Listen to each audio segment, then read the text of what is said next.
Well, now to the attack on the schoolgirl in Kenley, Surrey, which is now being linked to a series of disturbing assaults over several years. What are you doing? Oh, I'm waiting for my dad. He's a policeman. What's your name? Sarah. Oh, go away from me. My dad's a policeman.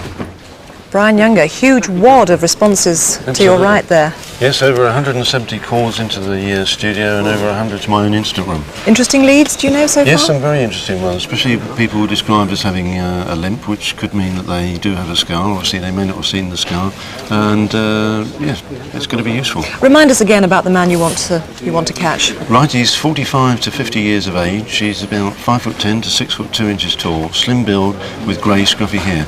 May have eczema, and as we've said, he does walk with a limp, and he's got this very distinguishable scar on his left knee if people actually get a chance to see it. We have some more clues here in the studio, as we showed earlier. The sunglasses he's been known to wear on one or two occasions. That's right, he seems to be using those or wearing those on every attack so far, and also these sandals have been seen on at least 3 or 4 occasions. So it's an unusual combination, expensive sunglasses and everyday sandals. And these, as I say, these attacks occurred in Kenley, the most recent one, and in the Claygate area 4 or 5 years previous to that. That's right, over a period of 5 years, a total of 9 attacks. Well, let's hope you get your man, Brian. Thank you very much. Thank you. A council officer who's dressed as a tramp to sexually assault schoolgirls has been jailed for 13 years.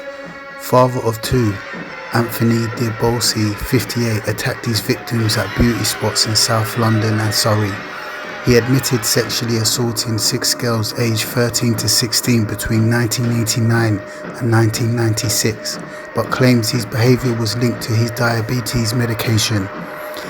De Bolsi of Holmberry Street, St Mary, Surrey, also disguised his educated voice, Southwark Crown Court heard. Now let's take you back to a reconstruction last October. It's an appeal about a rape that took place last July. It happened at Primrose Valley in Whitkirk, Leeds. Now, a Crimewatch viewer has come forward with some detailed information, in fact some startling details, and there's now a strong chance of catching the offender. First, we need to show part of the original film again. Have you found anything yet?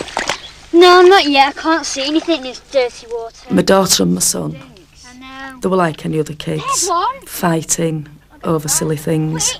But if anybody ever did anything to him to upset him, she'd be the first one out to look after him. You'd think that your 2 kids on a summer's day could go collecting frog spawn without some as horrendous as that happening to them. Have you caught out yet? Just a few frogs and toads. Well, we've caught 1 frog and 1 toad. Don't shout her out. Just do as you're told. Do you want me to pull them back? No, just walk. My son thought that this man had this knife at my daughter's throat because he'd taken frogs. He thought it was his fault. The girl was raped while a young brother lay terrified beside her. Eventually, the rapist ran off. But this is where a viewer's information can now take up the story, and with remarkable precision. We know he sprinted out of the valley, clutching his blue T-shirt. At about that time, a woman had stopped her car in Selby Road. Noticed a problem with my car. It was spluttering. Put the bonnet up and heard a sound like a jump. And that's when I turned and noticed a man running towards me from Lucy Avenue. He appeared to be about between 25 and 30 years old. He'd short brown hair. Bitch. Muscular build, about 5'9" to 5'10". Looks like he'd been working out. There's no flab or fat or out like that about him. I'd noticed he were really angry. I thought he'd had a fight with his girlfriend or a wife maybe.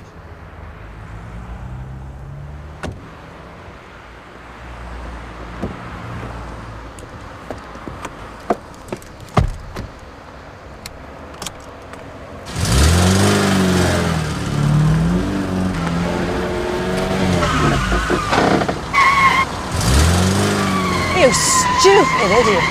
I don't believe it. When he pulled out in front of me, I was really angry. I suppose you could call it road rage. I wanted to chase him and I wanted him to know what he'd done and it wasn't really fair. So I'd set off and I chased him up the road I think he knew I was chasing him. I noticed the car was really old, that's what got my attention. It was grey silver metallic colour, really dirty on the back. Really unusual stickers caught my eye, a classic badge. It wasn't factory made, it seemed to be some form of a kit. The Bluebird badge I'd noticed, which seemed to be really odd because normally you usually get a Nissan or a Datsun with it, and there wasn't, it was just a Bluebird.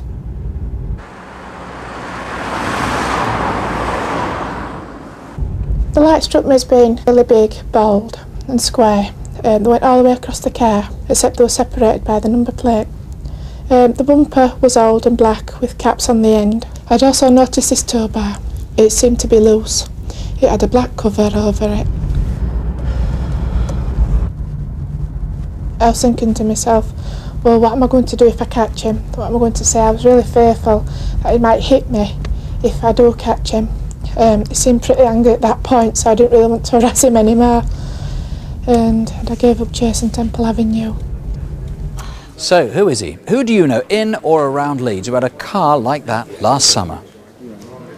Now, we know who makes the classic badge and where it's sold, but who put it on that car?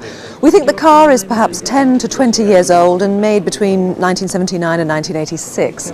Above all, of course, if you can link a man of that description with the details of the car, do call us now on 0500 600 600 or free phone 0800 318 001. That's 0800 318 001.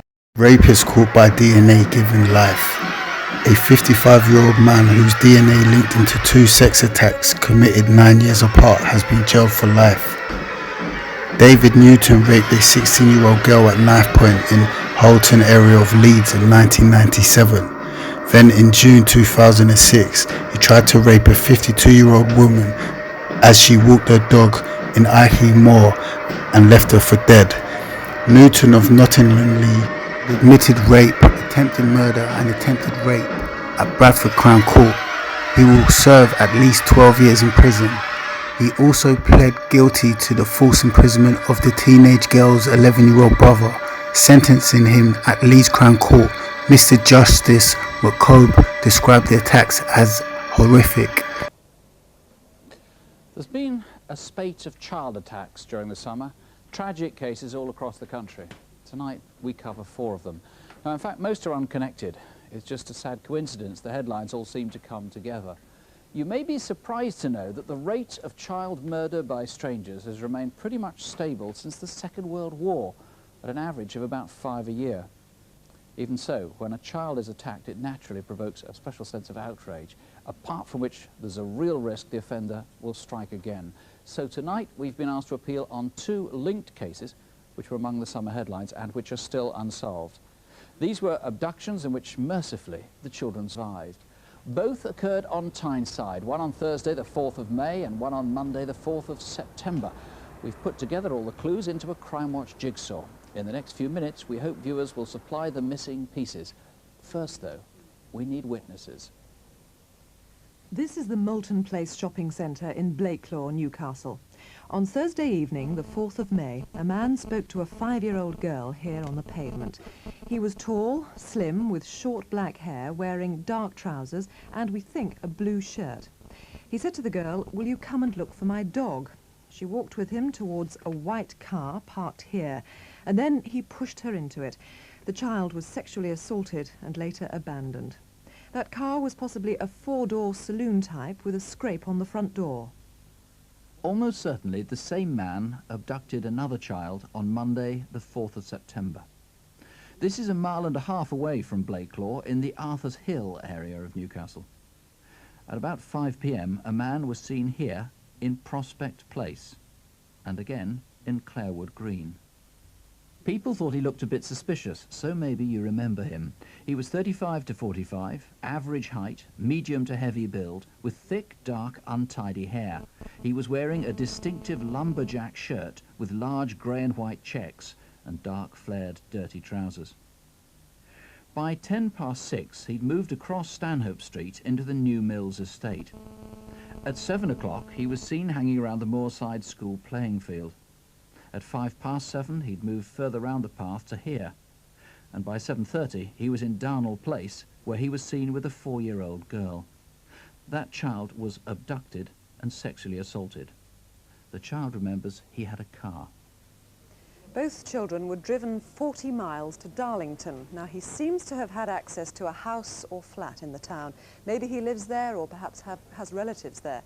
In May, the girl was abandoned on the outskirts of Darlington. That was after midnight, so whoever abducted her would have been unaccounted for all that evening on Thursday, the 4th of May. The second child was kept for 17 hours before being dumped in Bulmer Square at lunchtime on Tuesday, the 5th of September. As with the first abduction, this is on the north side of Darlington.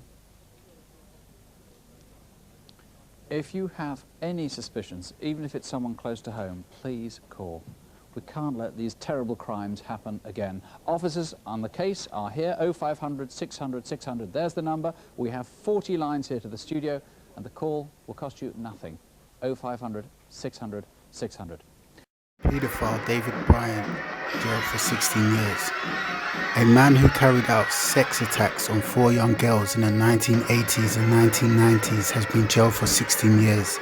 David Bryant, 65, of Elverston, had previously denied 4 charges of kidnap, 4 of indecent assault, but later changed his pleas to guilty.